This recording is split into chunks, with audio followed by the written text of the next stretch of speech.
Capítulo de número 8 do livro do profeta Daniel, a partir do verso de número 5. Estando eu observando, eis que um bode vinha do ocidente sobre toda a terra, mas sem tocar o chão. Este bode tinha um chifre notável entre os olhos. Dirigiu-se ao carneiro que tinha os 2 chifres, o qual tinha visto diante do rio, e correu contra ele com todo o seu furioso poder. Verso 20. Aquele carneiro com 2 chifres que viste são os reis da Média e da Pérsia, mas o bode peludo é o rei da Grécia. O chifre grande entre os olhos é o primeiro rei. O terceiro quebrado, levantando-se 4 em lugar dele, significa que 4 reinos se levantarão deste povo, mas não com a força igual ao que ele tinha. Dentro da linguagem profética, a linguagem simbólica é muito apresentada, e a linguagem, tanto a profética como a linguagem simbólica, a linguagem figurada, ela tem um certo padrão. Embora ela seja flexível, ela pode apresentar várias simbologias para a mesma figura, para o mesmo objeto, mas ela tem um certo padrão. Por exemplo, cabeça geralmente significa governo, autoridade, reino, significa impérios, né? O chifre geralmente fala de rei, de autoridade, de poder. Quando fala de águas, muitas águas, está falando de povos. Quando fala de inundação, está falando de invasão de exércitos. Então, existe um certo padrão na linguagem profética e na linguagem simbólica, na linguagem figurada. Não é apenas uma interpretação totalmente livre, interpretação pessoal, né? Porque nenhuma linguagem, nenhuma profecia da Escritura é de interpretação pessoal. É de particular interpretação. Ela tem que ter uma certa coerência com o padrão apresentado na Bíblia, não é? Então, a princípio, tomar cuidado com essas interpretações bem mirabolantes e interpretações particulares, porque isso não tem a aprovação da Bíblia. A segunda observação que se faz também dentro da linguagem figurada, a linguagem profética, é que vários tipos de figuras podem ser utilizados para retratar a mesma cena, por exemplo, ou a mesma coisa, né? Por exemplo, dentro dessa leitura que eu fiz, aqui nós temos a representação de 2 impérios, o Império Medo-Persa e o império que haveria de vencê-lo, que é o Império Grego. O Império Medo-Persa está representado por esse carneiro com 2 chifres, certamente se tratando dos reis da Média e da Pérsia, né? Da junção desses 2 reinos, formando o Império Medo-Persa, e o rei e o Império Grego, ele vem sendo retratado por um bode peludo, e a princípio esse bode tem um chifre notável entre os olhos, um chifre bem grande, está sobressaindo bem. Certamente esse chifre bem grande, bem destacado, se refere ao primeiro, a Bíblia fala que é o primeiro imperador, né? O primeiro rei ali, que foi o imperador Alexandre o Grande, realmente uma notável ascensão do Império Grego sobre a direção do Alexandre o Grande. E depois esse chifre ele é cortado, ele é quebrado, né? Aí no verso 22 do capítulo 8 de Daniel fala: o ter sido quebrado, levantando-se 4 em seu lugar, significa que 4 reinos se levantarão deste povo, mas não com a força igual que ele tinha. Então o Império Grego, depois da morte de Alexandre, foi dividido entre 4 imperadores: Lisandro, Cassandro, Ptolomeu e Seleuco. Acho que dito que é isso mesmo. Todavia, Antíoco e Seleuco tinham uma certa...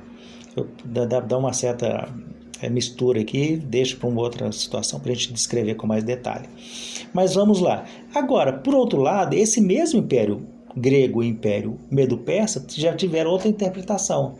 No sonho de Nabucodonosor, na visão que ele teve de uma imagem de uma grande estátua de ouro, a cabeça de ouro era o Império Babilônico, o peito de prata era o Império Medo-Persa, e o ventre e as coxas de bronze é o Império Grego. Então na estátua lá, aqui é o bode peludo, mas na estátua era o Império Grego, era retratado pela parte de bronze. Quando Daniel viu 4 animais que subiam do rio, ou subiam do grande mar, no caso o mar Mediterrâneo, ou chamado Mar Grande, ele viu lá um leão com asas de águia, depois ele viu um urso, depois ele viu um leopardo. Esse leopardo tinha 4 asas. Olha que interessante. Aí o leão, o Império Babilônico, o urso, o Império Medo-Persa, e o Império Grego é representado, então, ali pelo o leopardo com 4 asas, já falando dos 4 imperadores após a partida de Alexandre. Então, dentro da linguagem profética, pode existir várias simbologias, várias figuras de linguagem para retratar o mesmo objeto. Nesse caso aqui, eu falando especificamente do Império Grego. Aí nós vamos observar que esses impérios aqui retratados, eles estão ali no entorno do mar Mediterrâneo. Ali foi berço de grandes civilizações, grandes impérios, desde o Império Assírio, o Império Elamita, o Império Medo-Persa, o Império Babilônico, o Império Assírio, sempre naquela região. E muitos povos hoje são abarcados pela área geográfica correspondente a esse império, né? Sobretudo o Oriente Médio, sobretudo o Irã atual, né? Que seria a antiga Pérsia, a Turquia atual, a antiga Anatólia e outras terras ali que envolvem muitas, grande parte da população do planeta localizado naquela região do mar Mediterrâneo. Diante dessa exposição até aqui, eu estou mostrando nesse vídeo, né, embora seja com tela escura, para você ouvir assim com mais atenção, é que a linguagem profética ela tem um padrão e ela tem que respeitar o padrão bíblico, não pode ser de particular interpretação. O primeiro cuidado que se tem que ter. Por quê? Porque nesse livro de Daniel, por exemplo, ele retrata a respeito do surgimento de um 4º grande império.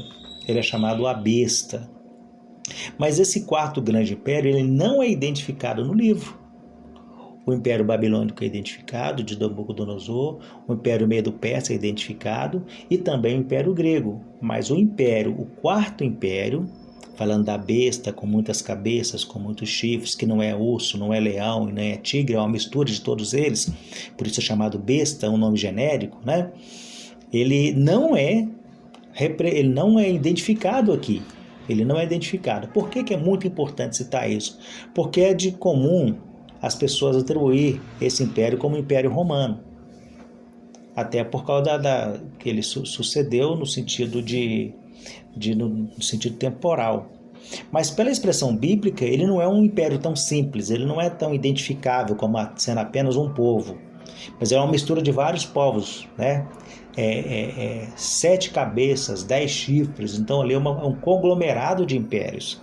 Ele vai muito além do Império Romano, ele vai muito além daquela época antiga, ele se estende ao longo das eras, ao longo dos séculos. Então que Deus te abençoe, e apenas para a gente começar a refletir nessas coisas, não se deixe levar por interpretações particulares pessoais. A gente sabe que a nossa escatologia ela é muito influenciada pelas profecias de Ellen White, pela interpretação adventista, e ficou um tanto quanto folclórico. Muitas interpretações ficaram totalmente folclóricas, porque elas fogem da Bíblia, né, e partem para o campo da especulação. Então, tome muito cuidado, não se deixe levar, por mais que pareça muito interessante,